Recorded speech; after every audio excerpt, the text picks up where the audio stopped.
Here we have a Riley 1.5 at Chevronic Centre. Even though we're renowned for our Citroën and Peugeot specialising, we get the occasional English classic car come in, and this one is in for a wax injection. Now, people have an obsession with taking their cars to show, polishing the paintwork, but they forget about the important part of the structure. Things like the wheel arches on these cars, they're double skinned, they're spot welded together on this flange here, and then the moisture sets in and it rots them out. No one seems to be bothered. They're more interested in polishing the outside because they think that's important, and it is not. It's these bits that are important. So we use Dynatrol cavity wax here, but what I give people the option of having the car injected with oil first, just new engine oil. You can use old engine oil. It's complete nonsense what people say about used engine oils acidic. You look at an engine bay that's got an engine that's been leaking, you don't get oil, you don't get rust on the subframes or the other metal work that's been impregnated with used oil. So it's just nonsense. You can use waste oil if you want.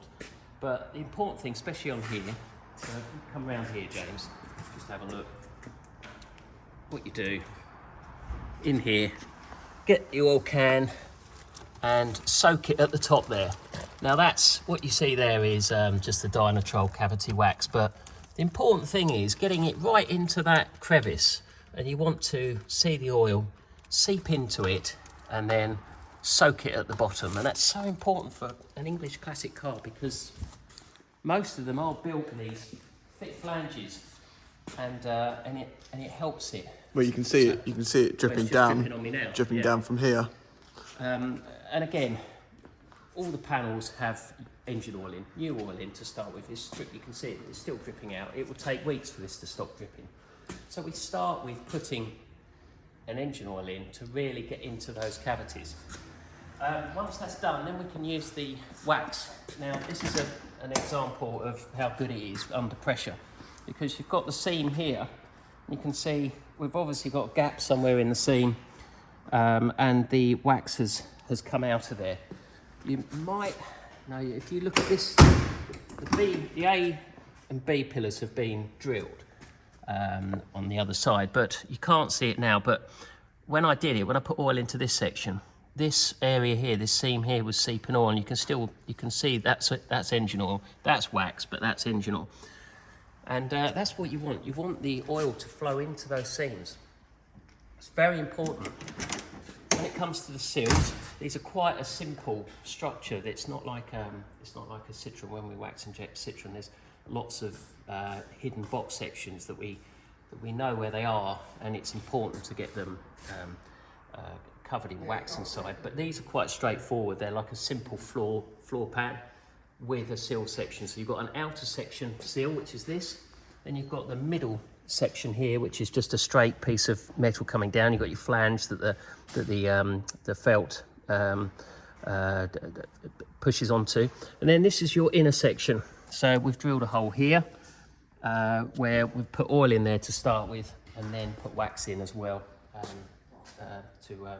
to get both sections in. It's very important that you've got a trace of oil right on the bottom of that flange. A lot of people put new seals on cars, and they think that once they've painted it, that's it, it's not going to rust again. But you can't think like that. You've got to pour engine oil into these.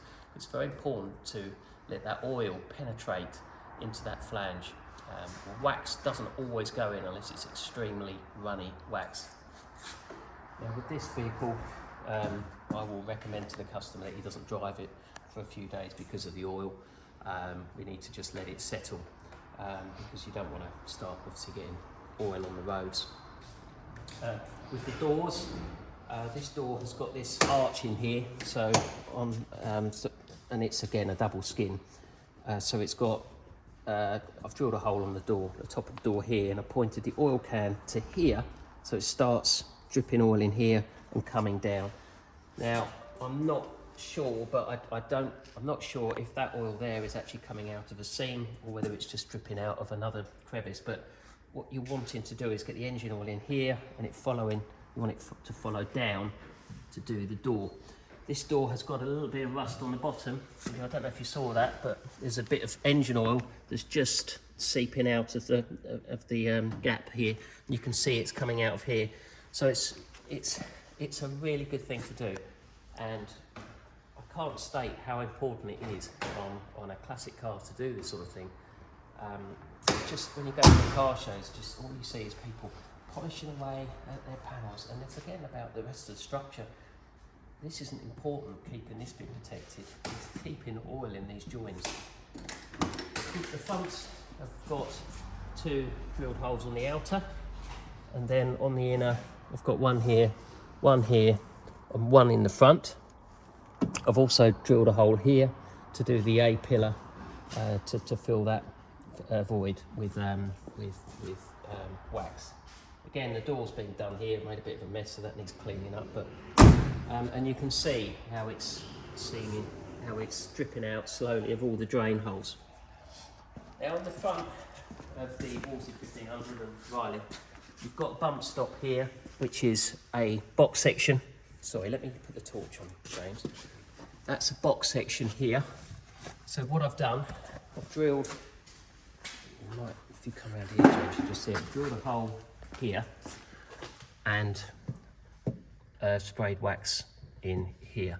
There's also a box section on the top of the inner wing here, and it's got some holes here, so I've not put oil in, I've just put the wax through those, and it runs up there. So that's all been done. I need to do a bit more on here, it's not quite covered it. And then the other bit, which isn't as important, I mean, it's good to put some oil here. The customer has just had some holes drilled here because it's very common for the water to just sit on the front panel here and rot it. So he's had some drills put in there. But you've got a box section on the, like the chassis outriggers running along here and here. They've got holes in already, so we've put some oil in there and some wax and sprayed it over just to help it along its way.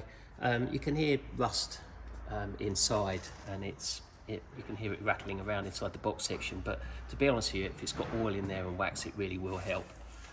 So they're not really massive rot boxes like some English cars from the 50s and 60s, but they do still rot, and this really does help it, and I recommend people to have a go themselves, or we can do it for them.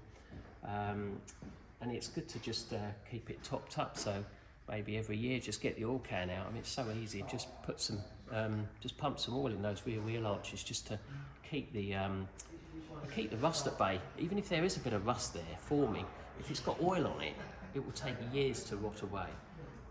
So I hope this gives people a bit of an incentive to have a go themselves. Thanks, James.